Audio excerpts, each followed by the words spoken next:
तो हमारा scene shift करके वहीं दिखाया जाता है जहाँ पर डॉक्टर्स ने वांगजी को अच्छी तरीके से चेक कर लिया था एंड वो वांगजी एंड बाकी तीनों के सामने वो सब कुछ बता रही थी। एक्चुअली वांगजी को होश आ चुका था क्योंकि वो जस्ट बेहोश था, तो थोड़े से ही एक इंजेक्शन के एंड कुछ दवा के बाद ही वांगजी को होश आ गया था। वो वांगजी की तरफ देखते हुए कहते हैं, देखिए मिस्टर लैंग, प्लीज़ अपना ध्यान रखिए, आप बहुत वीक हैं एंड इसकी वजह से बेबी भी वीक है, बट हाँ डरने की कोई बात नहीं है, बेबी ठीक है, ओके। एंड प्लीज़ जितना हो सके स्ट्रेस से दूर रहिए। मुझे पता है आप पूरी लैंड इंडस्ट्रीज़ को संभालते हैं, बट प्लीज़ देखिए अपने अल्फ़ा को प्लीज़ एक बार मेरे साथ बात करने के लिए भेज दीजिए, ओके। एंड मैं कुछ दवाइयाँ लिख दे रही हूँ, आप उसे लीजिए एंड आप कुछ महीनों में बिल्कुल ठीक हो जाएंगे, हाँ। और वो ऐसा कहकर वहाँ से जाने ही वाली थी तो वांगजी कहते, एक मिनट डॉक्टर, आपने क्या कहा, बेबी प्रेग्नेंट, ये क्या कह रही हैं आप? हाँ मेरा तो मिसकैरेज हो गया था ना। डॉक्टर शॉक्ड होकर वांगजी की तरफ देखते हुए कहते, क्या? बिल्कुल भी नहीं, नो, आपका कोई मिसकैरेज नहीं हुआ है। हाँ आप इंजर्ड ज़रूर हैं, हो सकता है आपकी अल्फ़ा की वजह से हो सकता है आपको ब्लीडिंग हुई हो, बट इसका ये मतलब नहीं है कि आप बेबी का मिसकैरेज हो चुका है। नहीं, वो बिल्कुल ठीक है। क्या? बट इससे पहले कि वांगजी कुछ समझे या बाकी कुछ समझे, वहाँ पर बहुत ज़्यादा शोर आने लगता है। वहाँ पर कुछ लोगों के फुटस्टेप्स की आवाज़ आती है एंड तुरंत ही उस रूम का दरवाज़ा खुलता है एंड वहाँ पर 2 पर्सन एंटर करते हैं एंड बाकी वो सभी देख सकते थे कि बाहर काफ़ी सारे कमांडोज खड़े हो चुके हैं क्योंकि वो दिखाई दे रहे थे। एंड देन वांगजी कहता है, आप कौन है, आप ऐसे कैसे घुस सकते हैं? डॉक्टर भी कहते कि हे एक्सक्यूज़ मी, आप कौन हैं? एंड देन वहाँ पर वे चांद से कहते, रुको, ये मैं जानता हूँ उनसे। और तब वो वांगजी की तरफ देखते हुए कहते, ये विंग का असिस्टेंट है। और तब वांगजी कहते, क्या असिस्टेंट?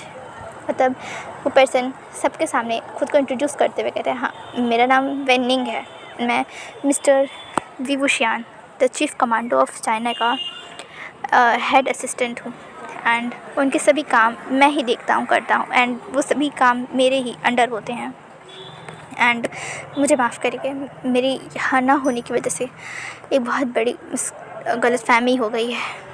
क्या मतलब है? एंड ये ओमेगा कौन है? एंड देन वो विनिंग उस पर्सन की तरफ दिखता है एंड उस ओमेगा को एक स्लैप करता है एंड उस स्लैप की वजह से वो इतना हार्डली स्लैप किया था कि वो ओमेगा सीधे नीचे ही गिर जाती है। एंड देन वो चीखते हुए कहती, बता रही हूँ, मारने की ज़रूरत नहीं है, समझे? खबरदार अगली बार तुमने मुझे हाथ उठाया तो विनिंग में तुम्हें छोड़ूंगी नहीं। विनिंग कहता है, बोलो जल्दी से। देन यांगजी, जल्दी से बोलो। और तब यांगजी कहती, हाँ बोल रही हूँ। और वो तीनों की चारों की तरफ देखते हुए कहती है, मेरा नाम यांगजी है और मैं वी वुशियान के साथ उसी के कॉलेज में पढ़ती थी। जैसे तो कि आप सबको पता है कि उसके लिए स्पेशल स्कॉलरशिप के साथ उसकी सारी रहने खाने का खर्चा हमारी कॉलेज यानी द आर्ट ऑफ मिलिट्री वो उठा रही थी एंड मैं भी वहीं पढ़ती हूँ, उसके साथ पढ़ी हूँ। मैं एक बहुत ही रिच फैमिली से बिलोंग करती हूँ और मेरा पॉलिटिकल बैकग्राउंड भी काफ़ी स्ट्रॉन्ग है, इसीलिए मैं वहाँ पहुँच चुकी थी। बट वहाँ पर तुम सबसे ज़रा अलग था वी वुशियान। वो एक लौता ऐसा अल्फा था जिसको मुझ में कोई इंटरेस्ट नहीं था एंड ये मुझे बिल्कुल भी मंजूर नहीं था। मुझे पहले ही नज़र में उससे प्यार हो गया था। वो बिल्कुल परफेक्ट था जैसा अल्फा मुझे चाहिए था, बट वो अल्फा कभी भी आज तक मुझ पर ध्यान दिया ही नहीं। मैं उस पर 1000 बार मैंने उस पर ट्राई किया होगा, उसे इतना ज़्यादा प्रपोज़ किया, उसके लिए हर वो कुछ किया, बट नहीं, उसके लिए तो मैं सिर्फ एक ओमेगा थी एंड उससे ज़्यादा उसकी दोस्त, उससे ज़्यादा कुछ भी नहीं। उसने कभी मुझ पर ध्यान ही नहीं दिया एंड ये बात मुझे बिल्कुल भी पसंद नहीं थी, हज़म नहीं हुई। इसीलिए जब वो 8 सालों बाद जब वो वहाँ से अपनी ड्यूटी से अपनी जगह को शिफ्ट कराया, यहाँ पर अपनी ड्यूटी को अपॉइंट कराना चाहा, तो मुझे कुछ डाउट लगा कि अचानक से 8 सालों में एंड देन मैं यहाँ आई एंड देन मैंने उसे से तुम्हें किडनैप करते देखा, तुम्हें अपनी उस पैलेस में किडनैप करके रखते हुए देखा एंड देन मैंने सारी कुंडली निकलवाई, तुम्हारे ब्रदर की, सबकी, एंड मुझे सब कुछ पता चल गया। एंड देन मैं यांग से मिली, मैंने उसे हाथ मिलाया जिसकी से हम टीम हुए एंड उस डील के अनुसार मुझे विंग मिलता एंड उस यांग को तुम। हम दोनों का प्लान बहुत अच्छे से चल रहा था। वो तुम्हें अच्छी तरीके से टॉर्चर कर रहा था, मुझे पता था कुछ दिन और वो तुम्हें टॉर्चर करेगा एंड तुम्हारी डेथ हो जाएगी, बट तुम जिद्दी ओमेगा, तुम नहीं, बल्कि तुम तो प्रेग्नेंट हो गए उसी की बेबी की वजह से। एंड देन इससे पहले कि कुछ और गलत होता, मैंने एक प्लान बनाया। तब विचान से कहते, पर तुम्हें कैसे पता कि वांगजी प्रेग्नेंट था? बहुत जाहिर सी बात है, उन्हीं बॉडीगार्ड्स में से एक मेरा आदमी था जो मुझे हर चीज़ की डिटेल्स देता था, कैसे विंग वांगजी को ट्रीट करता है, क्या करता है, सब कुछ मुझे बता रहा था। मुझे पता था कि क्या चल रहा है क्या नहीं। एंड मुझे तब गुस्सा आ गया। एंड देन मैंने विंग को मजबूर किया तुम्हें हर्ट करने के लिए। मैंने उस सिचुएशन ऐसे क्रिएट की कि विंग को गुस्सा आया। एंड मुझे पता था डोमिनेटिंग अल्फाज बहुत पॉसेसिव होते अपने ओमेगा को लेकर, और वो तुम्हें अपना ओमेगा मानता था। उसने तुमसे शादी रखी थी, पेपर्स पे ही सही, छुप कर ही सही, बट मैरिड थे तुम दोनों, इसीलिए मुझे गुस्सा आ गया था। एंड मैं इस बेबी को तो इस दुनिया में आने नहीं दे सकती थी। एंड मुझे उस विंग को तुमसे दूर करना था। एंड इसीलिए मैंने उस डॉक्टर को पैसे दिए। एंड उसने तुमसे वही कहा जो मैंने कहा था। एंड उसके हिसाब से विंग तुमसे दूर हो जाता, बट नहीं, इस बुढ़े की वजह से, वो बेचान से की तरफ देखते हुए कहती, इस बुढ़े की वजह से विंग को जेल में जाना पड़ा। एंड इससे पहले कि मैं यहाँ से निकल पाती, इस विंग ने मुझे पकड़ लिया था। और वो गुस्से में कहती है, और तब वांगजी जो एकदम हैरान होकर ये सब कुछ सुन रहा था, इसका मतलब मेरा बेबी मेरे पास है। डॉक्टर की तरफ वांगजी देखता है। एंड डॉक्टर कहती है, हाँ बेबी ठीक है, बट मिस्टर लैन आप क्या कह रहे हैं, मुझे कुछ समझ नहीं आ रहा। डॉक्टर एक्चुअली अभी तक उन्हें पता नहीं था कि हुआ क्या है, क्योंकि वो सब बिजी डॉक्टर्स होते हैं, तो उनका टाइम थोड़ी ना है कि वो रील्स स्क्रॉल करे, इसीलिए उन्हें अभी तक न्यूज़ क्या था उन्हें पता नहीं था। एंड देन वांगजी कहता है, डॉक्टर प्लीज़ आप चाहिए, मैं बात करना चाहता हूँ। डॉक्टर भी नोट करती है एंड वहाँ से नर्स को लेकर चली जाती है। वांगजी धीरे से उठता है और यांगजी के पास जाता है, उसके साथ ही ज़मीन पे बैठ जाता है एंड उसे खींच के एक छापड़ मारता है, फिर मारता है, फिर मारता है, फिर मारता है, फिर मारता है। 5 बार वो एकदम खींच के उसे छापड़ मारता है, जिसकी वजह से यांगजी के मुंह से ब्लड आने लगा था। यांगजी उसकी तरफ देखते हुए कहते हैं, जितना मारना चाहो मार लो, बट तुम्हारी एक बेवकूफ़ी की वजह से अब विंग कभी तुम्हारा नहीं हो सकता। वो तो इतना गिल्ट में है कि 5 साल बाद अगर वो वापस आया भी तो वो कभी तुम्हें मुड़ कर नहीं देखेगा, कभी तुम्हें एक्सेप्ट नहीं करेगा। एंड उस समय मैं आऊँगी, उसका सहारा बनकर उसे अपना बना लूँगी। वो हंसने लगती है। वांगजी को बहुत ज़्यादा गुस्सा आ जाता है। वो वेन्निंग की तरफ देखते हुए कहता है, वेन्निंग इसे ले जाओ यहाँ से, वरना मैं इसकी जान ले लूँगा, मैं कुछ गलत कर बैठूँगा और ये मैं नहीं चाहता। वेन्निंग नोट करता है, वहाँ पर यांगजी को बाहर निकाल देता है और वो अपने बाबा की तरफ देखता है और वो उन्हें हक करते हुए कहते हैं, बाबा हमने बहुत बड़ी गलती कर दी बाबा। और जब बेचान से जिसकी आंखों से आंसू गिर रहे थे वो भी हमें सर हिलाते हुए कहते हैं, हाँ लंजा हमने बहुत बड़ी गलती कर दी, हमें इसे ठीक करना होगा। वो वेन्निंग की तरफ देखते हैं और तब वेन्निंग कहता है, ठीक है मैं कोशिश करता हूँ कि हम उनसे बात कर सकें। वेन्निंग वहाँ से तुरंत निकल जाता है एंड देन वो सभी वहाँ से सीधे लैन हाउस के लिए आते हैं। वहीं पे सब बैठे हुए थे एंड कुछ 4 से 5 घंटे बाद फाइनली वेन्निंग का कॉल आता है एंड देन वो कहता है कि हाँ अब आप यहाँ आ सकते हैं, हमने सब बात कर ली है। एंड वहाँ पर वो सभी उस जेल के लिए निकल जाते हैं जहाँ पर वुशियान को रखा गया था। एंड जैसे ही वो वुशियान से मिलने वाले थे तुरंत ही वुशियान एक लोग को भेजते हुए कहता, नहीं मुझे किसी से नहीं मिला, मैं नहीं मिलना चाहता किसी से। वो अपनी एक गिल्ट में था, उसे लगा कि शायद वांगजी उसे माफ़ कर चुका है एंड वो उसे बाहर निकालना चाहता है, बट वो ऐसा नहीं करना चाहता था, इसीलिए वो मना कर देता है। और जब ये बात वांगजी सुनता है तो उसके दिल में बहुत पेन होता है। उसे पहले से लग रहा था कि कुछ गलत हो रहा है, बट वो अपने ही दुख में था, अपने बेबी के खो जाने के दर्द में था एंड इसीलिए उसने उस गलत को होने दिया। एंड आज वो गलत वांगजी के लिए और भी ज़्यादा गलत हो गया। वो अपने बाबा को हक करते हुए कहता है, उन्होंने हमसे मिलना ही मना कर दिया, उन्होंने तो बात ही नहीं सुनी, क्या वो मुझे कभी माफ़ नहीं करेंगे? हाँ बाबा, क्या वो मुझसे सच में नफरत करेंगे? क्या वो मुझे नहीं देखना चाहेंगे? बाबा प्लीज़ बताइए ना। हाँ वांगजी जो बहुत ज़्यादा रो रहा था, वो अपने बाबा को हक किया हुआ था। हमारे वे जान से भी जिनकी आंखों से आंसू आ रहे थे, वो वांगजी से क्या कहें जब उन्हें खुद ही समझ नहीं आ रहा था कि आखिर उन्हें क्या कहना है। एंड वो वांगजी को देखते हुए कहते हैं, वांगजी अब हम कुछ नहीं कर सकते, वैसे भी अभी 5 साल से पहले बाहर नहीं आ सकता, अब हमें संभालना होगा। विंग के वापस आने के बाद हमें उससे बात करना होगा, सब कुछ एक्सप्लेन करना होगा। वांग जी हमें सर हिलाता है एंड वो सभी यहाँ से लैंड हाउस के लिए आ जाते हैं। एंड देन अब हमारी एक रूटीन स्टार्ट हो गई थी, जहाँ पर वांग जी घर पे रहता था, अपने ध्यान रखता था, ऑफिस संभालता था, खुद का ध्यान रखता था। एंड इसने अपनी पूरी लाइफ बिजी कर ली थी अपने बेबी के ध्यान रखने में एंड अपने लैंड इंडस्ट्रीज़ को वापस से ठीक करने के लिए। उसने जो भी यांग के जो भी खबरी थे, जो भी उसे फेवर कर सकते थे, उन सभी को निकालता है, उनकी जगह एक काबिल लोगों को अपॉइंट करता है, इंडस्ट्री का काम फिर से अच्छी तरीके से स्टार्ट करवाता है। एंड इसमें लैंसी चैन ने उसका पूरी अच्छी तरीके से साथ दिया था, वो उसके पिलर की तरह उसका साथ दिए थे। एंड अब देखते देखते ही हम 4 साल का समय बिताते हैं एंड अब 5वां साल हो चुका था। एंड एक हफ्ते में ही हमारा वांग जी अपने वीक गगर से मिलने वाला था एंड इसी एक्साइटमेंट वांग जी के चेहरे पे देखी जा सकती थी। एंड वहाँ पर कोई उसे आउट करते हुए कहता है, मम्मा ये क्या तरीका है? हाँ, अब ऐसे फिर से हंसने लगे। बाबा अभी तक आए नहीं हैं, बाबा को आने में अभी भी एक हफ्ता बाकी है, पर अभी से देखिए आपका मेरे पे बिल्कुल भी ध्यान नहीं है।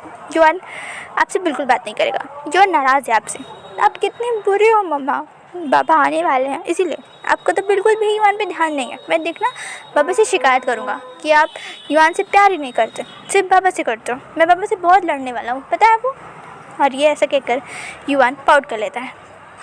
युवान की ऐसी टैंट्रम्स को देखकर वांग जी हंसते हुए कहता है, अच्छा तो तुम बाबा से कंप्लेन करने वाले हो, पर मुझे लगा था कि युवान अपने बाबा से मिलकर उससे बहुत सारी बातें करने वाला है। युवान बाबा से बहुत सारी प्यार भरी बातें करेगा, वो तो मामा की शिकायत करने वाला है। युवान कहते हैं, हाँ मैं शिकायत करूँगा, उसके बाद प्यार भरी बातें करूँगा, या पहले बातें कर लूँ उसके बाद शिकायत। युवान जो बहुत क्यूटली ये बातें कर रहा था, उसकी ये दोनों ही बातें सुनकर वहाँ बैठे दोनों ही उसके अंकल मतलब उसके ग्रैंडफादर एंड मतलब नाना एंड दादा दोनों ही बैठे हंस रहे थे। एंड देन युवान को लैंसी लैंड अपनी गोद में लेते हुए कहते हैं, ओह बेबी, मेरे बेबी बॉय, तुम फिक्र मत करो, तुम अपने डैड से दोनों चीज़ एक साथ कर सकते हो।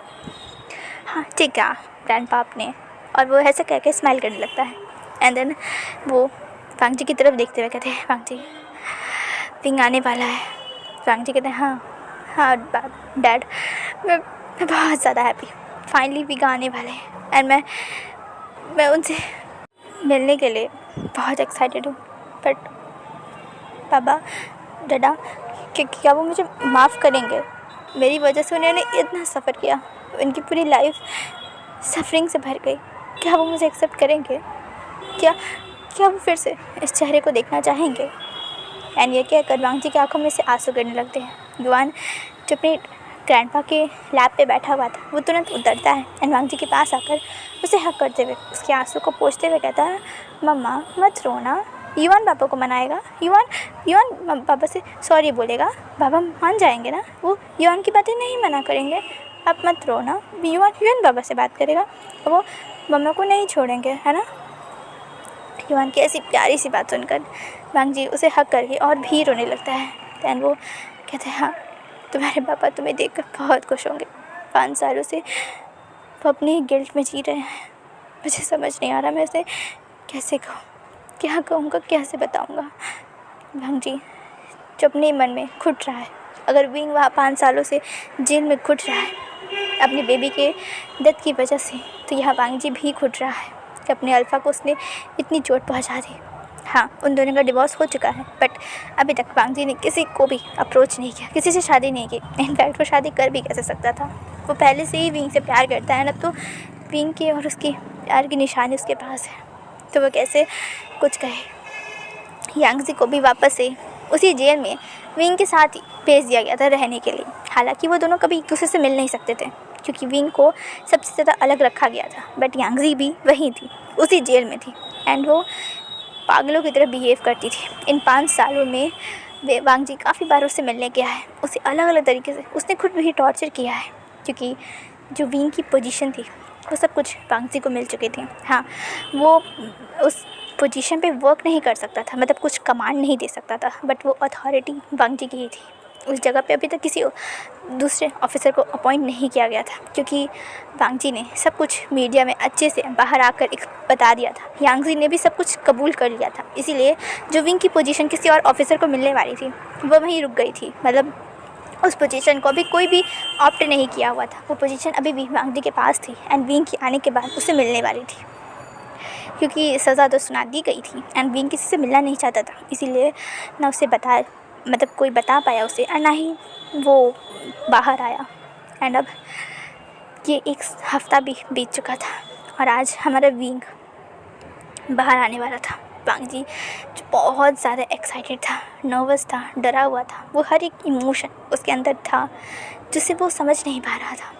वो विंग से बहुत कुछ कहना चाहता था और कुछ समझ नहीं आ रहा था कि आखिर वो कब से, कहाँ से, कैसे बात स्टार्ट करेगा। उसके वीगा को देखने के बाद उसके आर्म्स में युआन था एंड वो भी बहुत एक्साइटेड था। वो तो बहुत ज़्यादा हैप्पी था कि फाइनली उसके डैड उससे मिलने सकते हैं, आज वो अपने डैड से मिल सकता है।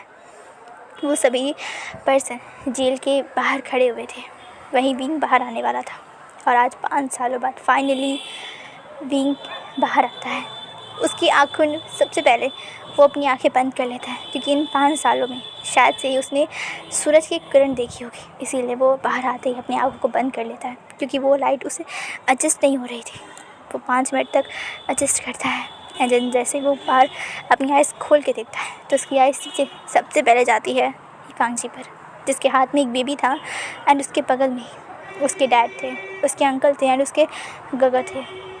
विंग हैरान होकर उन सब की तरफ देखता है, क्योंकि शायद उसने एक्सपेक्ट नहीं किया था कि वो सभी पर्सन उसको लेने आएंगे। वो हैरान होकर वहीं खड़ा हुआ था एंड देन युआन जल्दी से वांग जी के गोद से उतरता है एंड भाग कर जाता है एंड विंग के लेग्स को हग करते हुए कहते हैं, बाबा बाबा बाबा आप आ गए, फाइनली आप आ गए। युआन बहुत हैप्पी है, अपने पापा को फाइनली युआन ने देख लिया। पापा तुम बहुत अच्छे हो। वो हैप्पीली कूद रहा था, विंग के लेग्स को शेक कर रहा था और विंग अपनी बड़ी बड़ी आइज़ से बस युआन को देख रहा था। वो युआन को समझना कोशिश कर रहा था, क्योंकि युआन उसकी एकदम डुप्लीकेट कॉपी लग रही थी। बस युआन के लिप्स के नीचे विंग की तरह ही मोल था, बस उसकी जो नोज़ थी वो वांग जी पे थी एंड उसकी जो आइज़ थी वो विंग की तरह सिल्वर नहीं थी, वांग जी की तरह गोल्डन थी बस। वरना भी पूरी जो युआन लग रहा था पूरी विंग की डुप्लीकेट कॉपी लग रहा था, एकदम कार्बन कॉपी लग रहा था। वो हैरान होकर युआन को देखता है एंड देन वो नीचे झुकता है, क्योंकि युआन उसे कब से खींच रहा था कि बाबा झुकिए, नीचे झुकिए। विंग नीचे बैठ जाता है अपने घुटनों के बगल एंड देन युआन उसके चेहरे पर ढेर सारी किसेस करने लगता है एंड वो विंग को हग कर लेता है। जैसे ही युआन विंग को हग करता है, जो वो वार्मथ थी उसमें विंग के आंसू गिर जाते हैं। वो युआन को हग करता रहता है और देन वो युआन जो हैप्पीली स्माइल करते हुए कब से बाबा बाबा चीख रहा था, विंग कहता है युआन, और युआन एकदम शांत हो जाता है। वो अपने डैड की वार्मथ को फील कर रहा था। वो अपनी आइज़ को थोड़ा सा अपने नेक को बाहर निकालता है विंग के नेक से एंड वो स्माइल करते हुए अपने बाबा की तरफ देखता है एंड कहता है, हाँ बाबा, युआन पे युआन, और वो ऐसा कहता है एंड विंग कहता है वांग जी की तरफ अपनी क्वेश्चन भरी आई से देखता है एंड देन वांग जी जिसकी बिल्कुल भी हिम्मत नहीं थी, वो एकदम स्टैचू भरा था, वहीं पे वो खड़ा हुआ था, क्योंकि वो विंग की हालत देख रहा था। विंग की हालत कुछ खास अच्छी नहीं थी, बस वो मानो जिंदा किसी तरीके से। जो विंग पहले बहुत ज़्यादा मस्कुलर 6 पैक्स थे, जो बहुत ज़्यादा हैंडसम था, टॉल था, अब वो बहुत ज़्यादा स्लिम हो चुका है। उसकी एकदम हड्डियाँ दिख रही हैं, पता चल रही हैं। उसका फेस भी बहुत डल हो चुका है, पेल हो चुका है, उसकी हालत कुछ खास अच्छी नहीं दिख रही है। वांग जी सब कुछ देख रखता था। उसकी शर्ट उसने एक टी शर्ट पहनी थी एंड कुछ हाफ लोअर, तो उसकी जो इतनी भी स्किन दिख रही थी उस पर जो भी मार्क्स थे, वांग जी को पता चल रहे थे कि शायद विंग ने शायद खुद को टॉर्चर किया है, क्योंकि वो निशान तो वैसे ही बता रहे थे, क्योंकि जो विंग की पनिशमेंट थी टॉर्चर वाली उसे कैंसिल करवा दिया गया था। इसीलिए कोई विंग को टॉर्चर तो नहीं करता था, फिर हो सकता है विंग ने खुद को हार्म किया हो। वांग जी समझ पा रहा था। वो बस विंग की तरफ देख रहा था, उसकी आंखों में आंसू थे और वो विंग की तरफ देख रहा था, विंग वांग जी की तरफ देख रहा था। उसकी आंखों में बहुत सारे क्वेश्चंस थे, बहुत सारे। और विंग वांग जी पे युआन को अपनी गोद में उठाता है एंड वांग जी के पास आता है एंड वो कहता है, लंजा ये क्या है? और ये जैसे लंजा अपने वीक जगह से अपना ये नाम सुनता है, उसके ने जो भी आंसू अभी तक होल्ड किए हुए थे उसकी आंखों से वो गिर जाते हैं। वो बहुत बुरी तरीके से रोने लगता है और तुरंत ही विंग को हक कर लेता है। एक तरफ युवान था तो दूसरी तरफ वांग जी ने उसे हक करके रोने लगा था। विंग हैरान होकर ये देख रहा था एंड देन वो अपनी बाबा की तरफ देखते हुए कहता है, डैडी ये सब क्या है? और ये तो फिर हमारे पहचान से कहते हैं वो तुम्हारी ओमेगा है और वो तुम्हारा बेटा है। तुम्हें इतने दिन बाद देखकर वो दोनों रो रहे हैं और क्या है? पर बाबा ये कैसे पॉसिबल है? वांग जी बेबी ये विंग सब कुछ हम समझाएंगे बट अभी यहाँ से चलो। विंग नोट करता है एंड देन वहाँ से विंग, युआन और बाकी सभी कार में बैठते हैं, सीधे रैन हाउस के लिए चले आते हैं। अब वहाँ पर वो सभी सोफ़े पे बैठ चुके थे। विंग जो कि काफ़ी ज़्यादा उसके मन में काफ़ी सारे क्वेश्चन थे, उसके चेहरे पे दिख रहा था कि उसे बस क्वेश्चन पूछना एंड उन सबको जल्दी से उसका आंसर देना है, बस विंग यही चाहता है। एंड वो सब की तरफ देख रहा था एंड देन युआन उसके गोद में अभी भी बैठा हुआ था एंड वो विंग के शर्ट मतलब उसके टी शर्ट से खेल रहा था, उसके कपड़ों से खेल रहा था एंड उससे कुछ कह रहा था एंड विंग बस युआन की बातें सुन रहा था। विंग उसे हमारा प्यारा युआन उसे कंप्लेन कर रहा था एंड विंग स्माइल करते हुए उसकी बातें सुनकर उसके चेहरे पे अपने आप हंसी आ जा रही थी। वो उससे बातें कर रहा था एंड देन वहाँ पर शुमा आती हैं एंड देन वो कहती हैं, युआन बाबा चलिए आप चलिए अपने डाडा के लिए, आपने कहा था ना कि आप अपने डाडा के लिए स्पेशली अपने हाथों का बना जूस बनाएंगे, उन्हें पिलाएंगे, तो चलो हम लोग मिल के बनाते हैं। युआन कहते हैं हाँ ये तो मैं भूल ही गया था अंशु, चलिए चलिए चलिए। और वो हैप्पीली विंग के गोद से कूद जाता है। विंग कहता है संभाल युआन, और वो युआन को पकड़ने वाला था। युआन कहते हैं मैं बाबा ठीक हूँ, मैं बहुत स्ट्रॉन्ग आपकी तरह मैं बिल्कुल स्ट्रॉन्ग डोमिनेटिंग अल्फा हूँ। और वह ऐसा हंसते हुए वहाँ से चला जाता है। शुमा का हाथ पकड़ता है एंड वो दोनों किचन की तरफ चले जाते हैं। और अब विंग जिसके चेहरे पे भी स्माइल थी उसका चेहरा एकदम स्ट्रिक्ट हो जाता है और वो वांग जी की तरफ देखते हुए कहता है, लंजा ये सब क्या है? And then